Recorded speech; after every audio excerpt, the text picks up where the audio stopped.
Makanya budaya itu adalah kita sebut sebagai hijack DNA, mengganti DNA kita yang sudah ada. Pertanyaannya kemudian, bisa nggak sih sebenarnya DNA itu diganti, Mas Berli? Dari Sultan Hamengkubuwono III itu urutan turunan ketujuhnya itu ada nama kakek saya, Mas. Biar gue salah.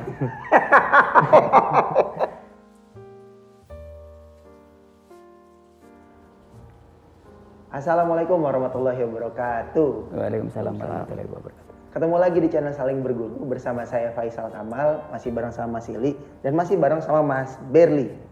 Mas Ili, Mas Berli, aku ngelanjutin sesi yang sebelumnya tuh ternyata aku nemuin bahwa setiap orang, terutama kita tadi tuh belajar sama Vicky Sobri ya, bahwa setiap orang tuh membangun budayanya masing-masing. Yeah. Bahkan di satu sisi se-ekstrim bahasa, mereka membangun universe-nya sendiri. Mereka ngumpulin orang-orang, mereka akan bikin satu budaya baru, culture baru yang akhirnya itu akan jadi sesuatu yang menjadi perubahan buat manusia lingkungannya. Tadi masih cerita tentang bagaimana Rumah Sasongko bertumbuh dan bertanggung jawab atas moral-moral yang berada di lingkungan sini. Dan aku ngerasanya bahwa ya setiap kita tuh bertarung lawan diri sendiri. Jadi bukan tentang mau menghebatkan orang lain, tapi memperbaiki diri sendiri. Karena sesuatu yang dianggap baik dan mulia itu kan bukan kita yang ngomong. Itu aku ingat banget sama omongannya Mas Ili setiap kita diskusi-diskusi. Nah, mumpung bertiga nih Mas Ili, aku ngelihatnya kayaknya akan banyak diskusi yang ringan, tapi sesuai konten-konten yang sering Mas Ili diskusiin atau sering Mas Ili ceritain ke aku, Mas Berli dan teman-teman di komunitas. Ya. Monggo Mas. Sal, jadi aku izin naik ke atas ya Mas Berli. Ya. Jadi kita ngobrol santai ya. Santai. Karena Mas Berli kalau dielaborasi kan banyak ini. Ya. Kita nggak usah ada pertanyaan tapi ngobrol sembarangan wae. Ya. Jadi balik lagi yang kemarin di cerita Vicky yang terakhir kita tayangkan itu tentang betapa pentingnya setiap manusia itu sadar bahwa orang itu harus bikin kurikulum hidupnya sendiri. Ya. Dan itu selalu kita sepakati di forum belajar kita. Makanya Tosal, ketika seseorang itu kemudian lahir dari keluarga yang maaf miskin, lahir dari keluarga yang terahnya simbah-simbahnya adalah orang-orang bodoh plus miskin. Yeah. Terus pertanyaannya bagaimana merubah situasi yang miskin dan bodoh di masa lalu dari orang tuanya, bahkan dari simbah-simbahnya, dari leluhurnya. Pertanyaannya apakah manusia itu bisa merubah hidupnya itu kan? Itu kan pertanyaan yang sangat berat. Tapi kan aku sudah bilang, maka buatlah kurikulum hidupnya sendiri. Bayangkan kalau kita itu hidup lahir dari keluarga miskin dan keluarga bodoh. Pertanyaannya berarti Tuhan nggak adil dong. Ya Mas Willy? Iya betul. Nah justru sekarang hari ini yang kita terus menjadi mentor yang gelisah di dalam ekosistem kita. Karena sekarang yang dihadapi Mas Berli adalah manusia-manusia atau anak-anak yang kebanyakan miskin dan bodoh. Pun Karir Anak, PT Karir Anak kan bersyukur karena memang itu sebagai lembaga komersial maka disebut sebagai PT. Ya. Mengalami yang tidak jauh berbeda karena dirimu separuh orang bayar, bahkan separuh diantaranya kan gratisan juga toh Sal. Ya. Kan gitu kan. Ya, ya itu Mas Berli kan ngadepin itu. Ya. Nah sekarang kan kue ngadepi yo siapapun di situ, ada alam, ada siapa yang datang dengan kemiskinannya. Kan ngadepin gue piye kan. Kan itu kan harus jadi kue kudu iso ngrubah dia menjadi orang yang pintar dan kemudian sregep, kemudian apa? Jadi lebih baik dan kemudian dampaknya adalah punya rezeki lebih besar. Iya, berkomitmen ya Mas ya. Nah, iya. Jadi sebelum saya mencoba belajar untuk menandai teman-teman yang di sana Mas, saya coba belajar untuk menandai diri saya sendiri. Sebenarnya saya melihat dan saya tiap malam itu kan saya merenung diri saya sendiri Mas. Saya coba merenung nasib. Ya, nasib bukan wis baik ya kan, merenung lebih baik kan ya keren banget.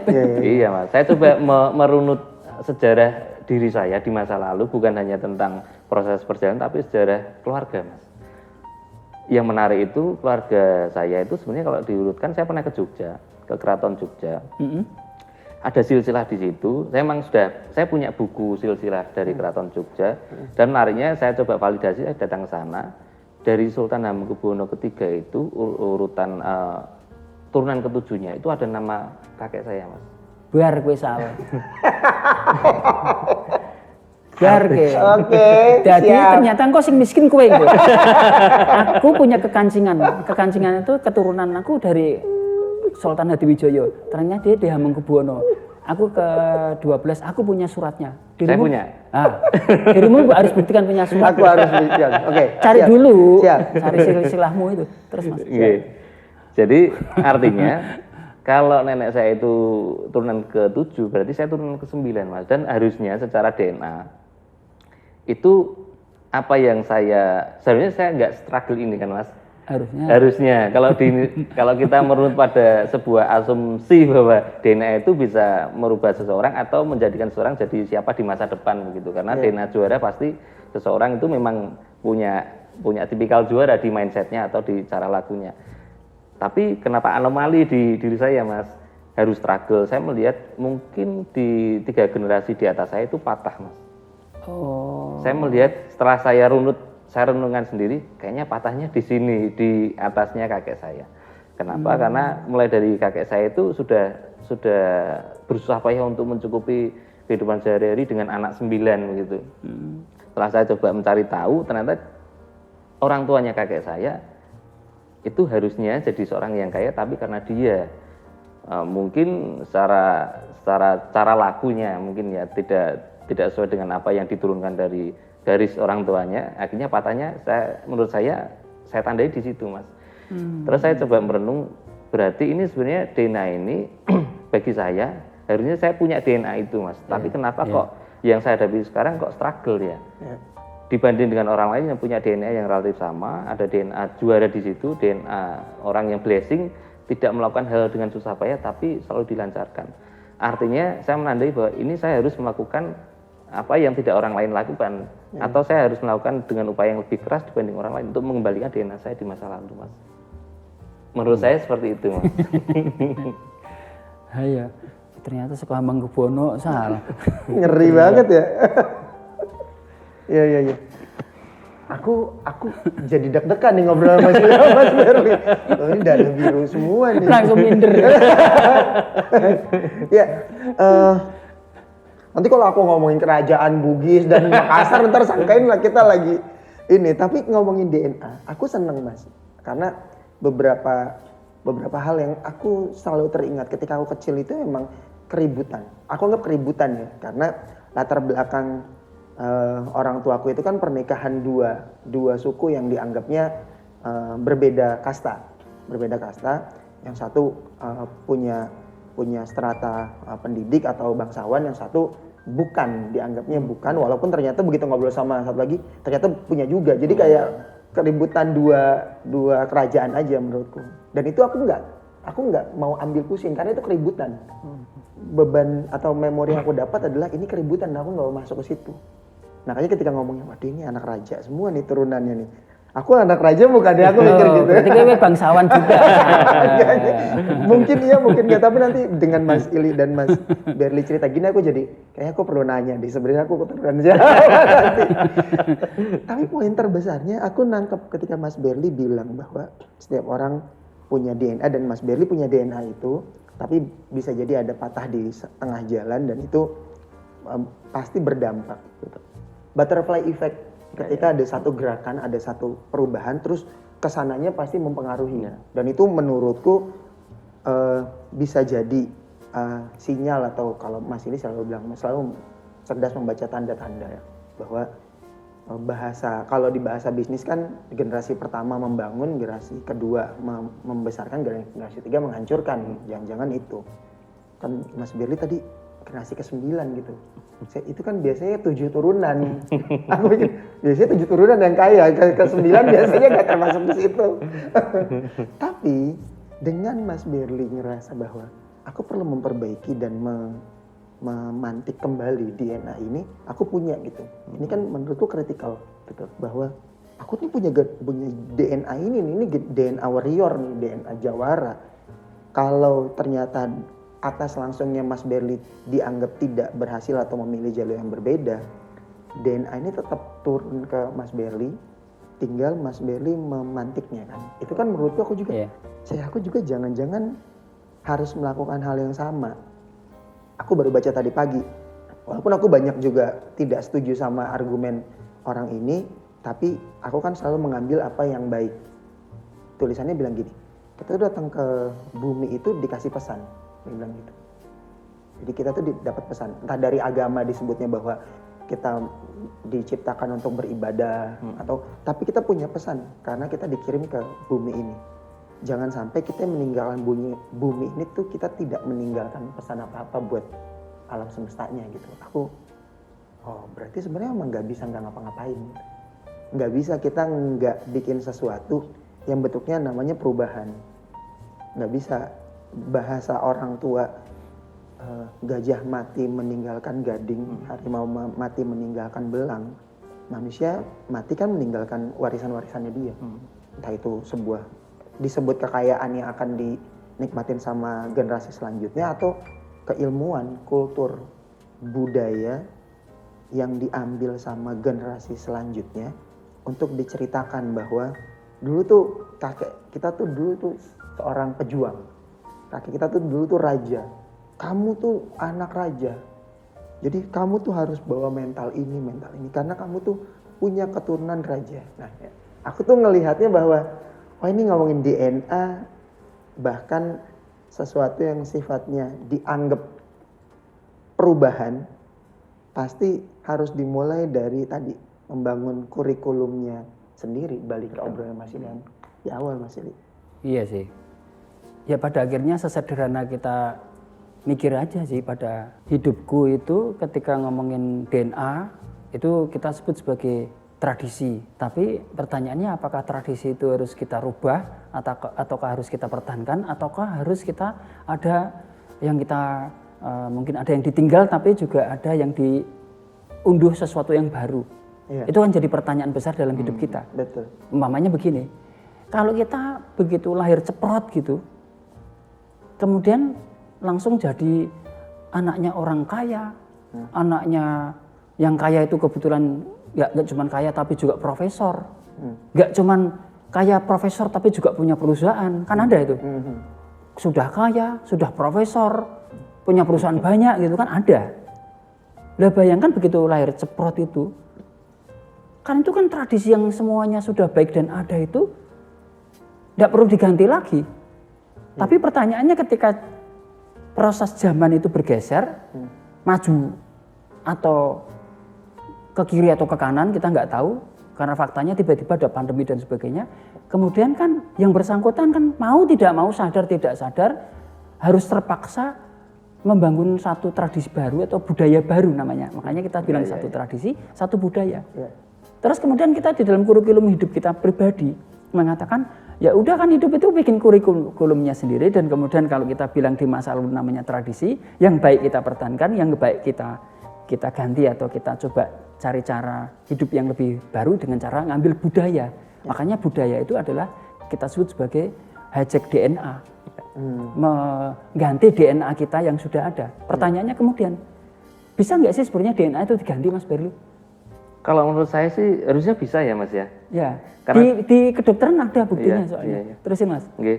Jadi memang ada penelitian ya Mas ya tentang kromosom dan seterusnya, bagaimana kromosom si X lebih besar harusnya dari Y dan seterusnya. Bukan masalah nanti jadinya genetik pria dan wanita, tapi tentang cara laku yang mempengaruhi nanti kromosomnya lebih banyak yang mana. Kayaknya saya pernah juga melihat membaca itu. Tapi at least menurut saya memang penting bagi seorang itu untuk merevisi generasi sebelumnya sih Mas. Tadi yang ada tradisi yang kemudian kita jalankan, tapi ada yang baik yang kita ambil dan yang jelek kita tinggalkan untuk kemudian membuat budaya baru yang akhirnya bisa merevisi generasi yang sebelumnya kan. Iya, kata kuncinya revisi kan sebetulnya. Kata kuncinya revisi. Bahkan di bercandaannya kan, ya lu kalau mau memperbaiki generasi selanjutnya ya nikahnya sama yang ini.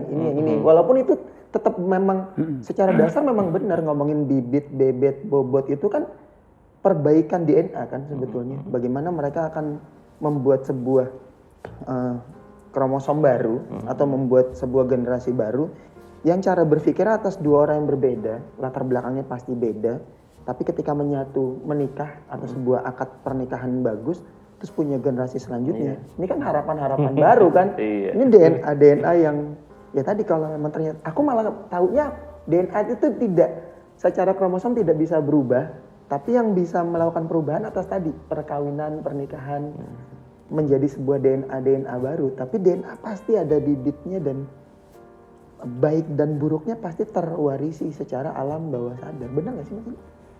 Ya kan di agama udah ngatain kayak gitu kan. Gitu ya? Tidak ada yang bisa ngerubah nasib seseorang kecuali kaumnya sendiri. Nah itu kan udah mau di kitab apapun kan sama. Iya. Maka kalau kemudian yang kita panggil adalah self talk, nih bahasa sok pelatihan kan gitu di yang keren-keren dari orang luar sana. Kalau di Arab sana mungkin mengatakan muhasabah. Ya, masa. Tapi kan kita punya bahasa sendiri di Jawa itu kan. Ya selalu berdiam diri itu kalau kita sebut sebagai namanya wening. Wening itu diam. Diam itu bisa berarti ngobrol dengan alam, bisa berarti ngobrol dengan Tuhan, tapi bisa berarti ngobrol dengan diri sendiri. Ya. Nah kan itu muhasabah. Ya. Iya. Nah kalau di teori pelatihan di sana-sana namanya self talk. Self-talk. Ya. Nah artinya ketika situasi ini yang terjadi, terus kemudian selalu pertanyaan itu kan selalu harus kita tumbuhkan terus. Maka pertanyaan besar yang paling menyulitkan dalam hidup kita itu selalu harus kita panggil terus menerus kan. Ya. Kita tuh kan selalu harus memanggil sesuatu yang sebenarnya selalu melawan hidup kita yang sekarang nyaman. Kalau kita itu pengen maju, maka ciri-cirinya ketika seseorang kepingin maju terus menerus ya gampang, ya masuki ruang sulit terus. Kan gitu tuh Sal. Betul. Ya nggak tahu aku benar apa salah, aku nggak tahu. Ini kan caraku atau kurikulumku berpikir sendiri, nggak tahu kamu seperti apa menandainya atau melihatnya. Ya. Kalau bahasanya kalau pengen maju ya cari ruang sulit terus, aku pasti akan setuju sama hal itu karena zona nyaman itu kan membuat orang akan berhenti. Setuju. Tidak berpikir untuk tadi Mas Ili bilang kalau ada anak yang lahir bapaknya profesor terus hartanya banyak terus ternyata punya perusahaan juga. Kalau dia ngerasa itu zona nyamannya dia, ya dia nggak akan bikin perubahan baru. Dia tidak akan membuat satu inovasi baru untuk keluarganya dia, yang itu akan membangun sebuah keturunan baru menurutku. Dia nggak ada perubahan. Kalau sesuatu tidak ada perubahan baik, berarti kan siap-siap buat turun. Iya. Ya dong, begitu kan Kak? Iya, Bener ya, ya? betul. Dan selalu harus ada. Jadi kalau setiap orang yang dengan DNA tertentu itu kan memang punya privilege ya Mas. Akhirnya mungkin dimudahkan ya Mas, dilancarkan. Tapi ketika tidak ada upaya untuk menjaganya secara kontinu, rasanya hal itu juga nggak akan optimal ya Mas. Iya. Nah ya, yang penting kan kemudian kita sadar kemudian membuat kurikulum hidup kita sendiri dan kemudian hasilnya adalah sebuah teks. Teks itu kan ada di dalam pikiran kita. Lah kemudian kan wacana teks atau dalam pikiran kita itu kan berikutnya adalah harus bisa diperlihatkan kepada pihak lain karena itu adalah ekspresi dari niat. Ya.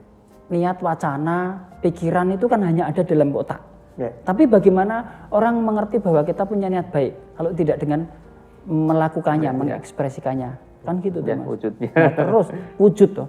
Jadi wujudnya itu apa? Terus sih. Jadi nggak boleh cuma niat aja ya Mas Ili. Tetap harus dilaksanakan Ya. sampai jadi sesuai niatnya kita. Ya, karena kalau separuh-separuh kan akhirnya nggak kebaca bahwa niat itu baik. Jangan yang cuma urakannya aja yang kelihatan. Ya. Kan urakan kan cara kan. Ya. Dia punya niat baik, tapi caranya urakan. Kalau tidak sampai berhasil sesuai niatnya dia, orang bacanya ya urakannya toh. Iya. Tidak ada value yang sebenarnya mau dia sampaikan karena ya setengah-setengah. Ya. Nggak boleh setengah-setengah. Kalau orang Jawa bilang sumbut dengan apa yang dilakukan ya Mas. Iya, jadi ya mesti sumbut kalau punya sikap yang terlihat seperti urakan, tapi kalau dia punya karya, orang jadi ya wis lah emang itu caranya dia. Emang otentiknya akan seperti itu gitu. Iya. Itu ya Mas Ili. Iya, ya kamu nggak apa-apa nyinggung aku soal oraan itu ya sudah benar. Karena otentikmu ya begitu lah, otentik itu ya uraan. Kalau nggak uraan gitu ya modiar. Hidupku kan ya harus uraan. Karena dasarnya dari sana begitu Tasal. Nah, tapi kemudian menjadi otentisitasku, kecerdasan yang kemudian kukurikulumkan. Toh akhirnya kamu yang tadinya orang baik aja sekarang sudah mulai uraan. Berli yang begitu sangat tenang hidupnya, santai. Yang di waktu sebelum kenal diriku, tapi sesantai dia, setenang dia, tapi kan akhirnya kosong toh. Nah tapi begitu sekarang, begitu dia sekarang sudah mulai ya tenangnya, santainya dia, bekalnya tuh banyak gitu loh. Ya kan gitu ya gitu.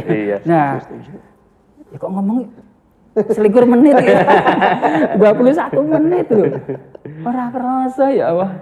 Ya intinya gini lah. Apapun yang kita sekarang ini bahas, ngobrol sesantai ini dan ternyata ngobrol yang tidak pernah kita setting. Di saling berguru kan nggak ada settingan toh. Ngomong yuk ngawur toh. Lempar kono seperti apa? Lempar ke sini seperti apa? Terus kemudian hanya mata kita saja yang ngobrol. Nah, disinilah yang harus terus ditumbuhkan. Namanya yang disebut paling berat ini namanya kecerdasan intuisi. Jadi namanya akhirnya jadi wawasan intuitif. Yang disebut kata orang lain kalau di bahasa sana-sana bisa mengatakan hudori, bisa mengatakan seperti tahu sebelum semuanya terjadi. Nah semuanya karena kita berlatih berulang-ulang, kayak gitu. Jadi sekarang Mas Billy aja ketika Vicky jalan gitu, Vicky masalah gitu, ngerti. Kayak dirimu si Sinta, sekalipun maskernya ditutup, lihat kerutnya sedang sesuatu problem aja, lagi problem dengan dia habis diputus pacar gitu, ini lagi jomblo nih, matanya binarnya aja kamu tahu Sal, ngerti ya? Tapi akhirnya itu pun nggak cukup, kecuali bagaimana kemudian semua ilmu itu juga bisa manfaat kepada pihak lain, di mana akhirnya kita sama-sama sepakat ilmu itu harus dibagi, makanya konsepnya gotong royong atau konsep dasarnya ukhuwah persaudaraan ini nggak ada yang lebih tinggi. Terus konsep daripada fastabikul khairat artinya berlomba-lomba dalam kebaikan, kemudian yang disalib itu enggak merasa menjadi lebih rendah. Itu yang terus kita sampaikan dan kemudian kita selalu mengajak kepada siapapun, terutama sekali tokoh-tokoh komunitas dimanapun. Kita tahu di Salatiga punya banyak tokoh, di Solo banyak punya tokoh, di Semarang ini banyak punya tokoh, Jogja banyak tokoh. Dan itu semuanya kalau bisa kapan-kapan kita harus menyatu, memang harus menyamakan visi. Bahwa ternyata kebutuhan masyarakat kita itu adalah wadah-wadah seperti yang kita sekarang bangun itu. Makanya Rumah Sasongko sekarang menjadi sistem sel yang kemudian muncullah namanya Rumah Kain tempatmu. Muncullah sekarang ada namanya CRS tempatmu. Dan itulah yang menyegarkan hidupku. Wes pokoknya gaske Sal, Mas Berli sepopo digaske rak wes. Siap, oke. Aku cukup Sal. Siap. Mas Berli monggo arti closing apa Mas Sal? Mas Berli closing Mas Ili. Kan yang biasa closing aku sama Mas Ili. Kita kasih kehormatan Mas Berli buat lumayan 24 menit kok. Hijack DNA ini Mas Berli monggo. Iya, jadi menurut saya sih akhirnya otentisitas itu bukan sebuah label tanpa sebuah proses ya Mas. Itu menurut saya hasil ya. Bukan sesuatu yang kita kejar tapi hasil ketika kita sudah melewati fase-fase sebelumnya, fase belajar, fase menemukan diri sendiri, fase memposisikan diri kita terhadap orang lain yang akhirnya hadiahnya adalah menjadi otentik menurut saya seperti itu. Jadi otentik itu ternyata tidak dikejar tapi sebagai hasil dari sebuah proses. Mantap. Salam otentik berarti. Keren Mas Berli. Oke, Mas Ili terima kasih banyak. Terima Mas Berli terima kasih Sama-sama. waktunya. Kita ketemu lagi di sesi yang lain. Terima kasih. Terima kasih. Teman-teman terima kasih masih terus bareng sama kami. Kita ketemu lagi di kesempatan yang lain. Tetap di Saling Berguru. Assalamualaikum warahmatullahi wabarakatuh. Waalaikumsalam warahmatullahi wabarakatuh.